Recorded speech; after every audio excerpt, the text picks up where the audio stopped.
The piano lesson is the last of 4 plays in the Pittsburgh Cycle series, written by August Wilson.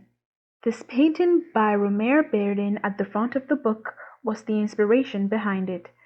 Its purpose was to serve as an allegory for slavery and family legacies. This book is filled with lots of figurative language, symbolism, and foreshadowing. Let's introduce the main characters in the play.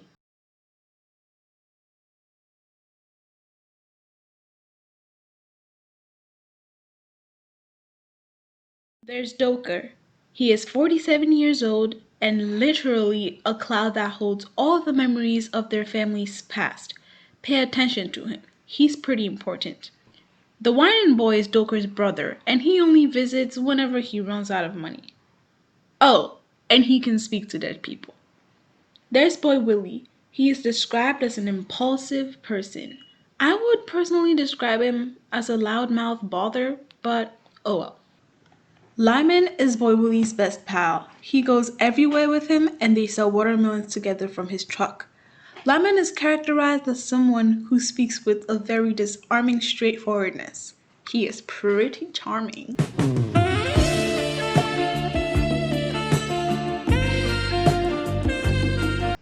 Okay, let's move on then. Avery is this guy who claims to have had a vision with 3 hobos and yada yada yada. That is why he's now a preacher. He is head over heels for Bernice and just keeps on trying to get her to marry him. Bernice is a 35-year-old widow with an 11-year-old child named Maritha. Her personality is well-rounded, and you can see that she carries herself as a very disciplined person. Also, she wants to keep the piano and not sell it because she understands that it is part of her family's legacy. Maritha, as stated before, is Bernice's daughter and such a sweetheart. She is 11 years of age and the only person in the household who plays the family piano. What piano?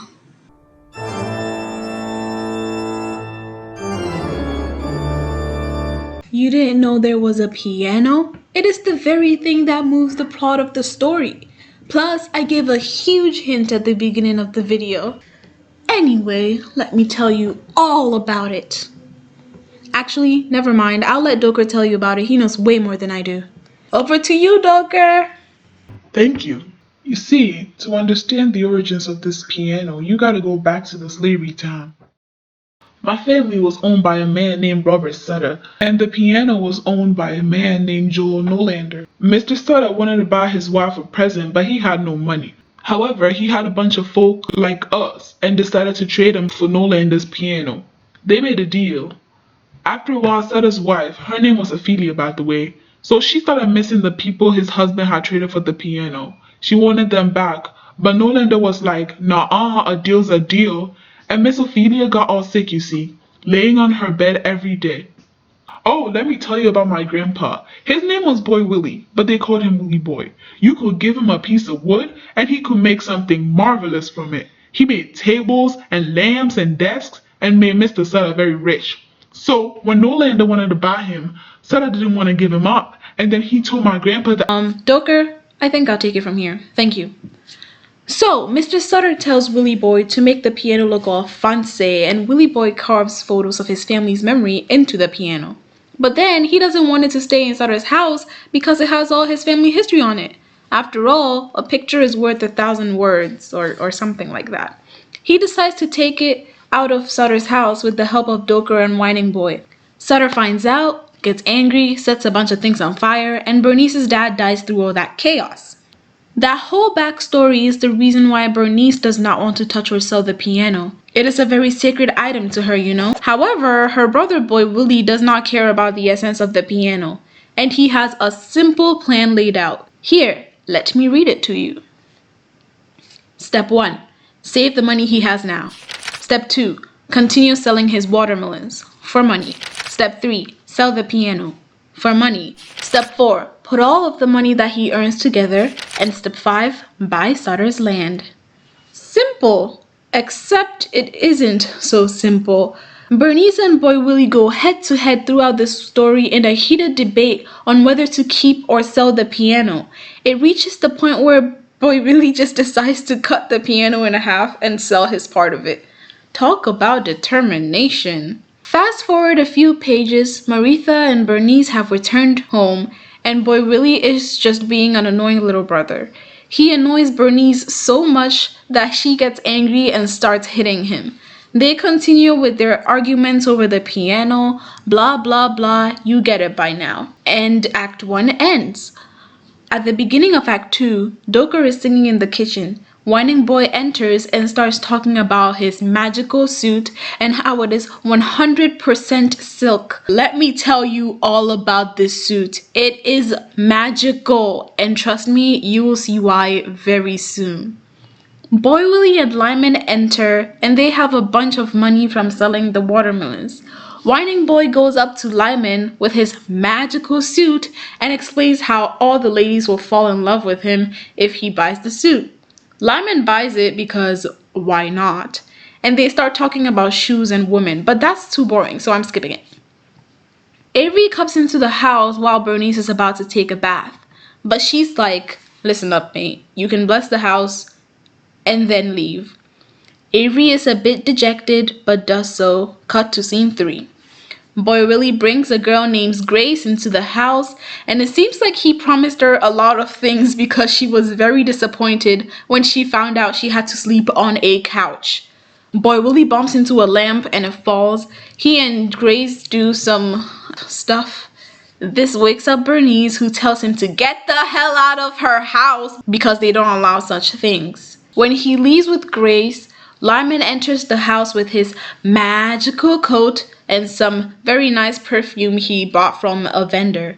He sprays a bit of the stuff on Bernice and oh, she is swooned. The combination of the magic suit and the spray worked like a charm. Lyman starts to kiss Bernice. She is reluctant at first, but then gets more comfortable and returns the kiss. After they are done, Bernice goes upstairs and Lyman truly believes that the suit is very magical. Then he goes to sleep. In scene 4 and 5, Boy Willie has had enough of Bernice's hard-headedness and decides to take matters into his own hands. He comes into the house with Lyman to take the piano away and sell it, but all of a sudden Sutter's ghost is felt in their presence, and Lyman leaves because he doesn't want any trouble. After Avery's useless tries at sprinkling holy water and blessing the house, Bernice realizes that the only person who can cause this to stop is her. She knows that she must play the piano, the very item she had been unwilling to touch for years. After playing the piano, she continues to chant and plead for her ancestors to help her. After a while, everything cools down and the play ends. I absolutely loved this play and find it to be a classic piece of literature. I was able to connect very well with Bernice's character. She seems like a very responsible person who does not take no for an answer. The other characters in the play were absolutely hilarious. Whining Boy and his drunk self, Boy Willie's stubbornness, Doker's chill appearance and persona. They all came together to form this masterpiece. This is one of the books where you finish reading it and just want to know where it leads. I can't get enough of the piano lesson. As someone who loves to read and play instruments, this book was the perfect combination, and it is totally going on my list of favorite books. I believe that every single person on earth should read this book, especially with what is going on nowadays. People need to understand the importance of family legacies and learn not to sell all their family history away.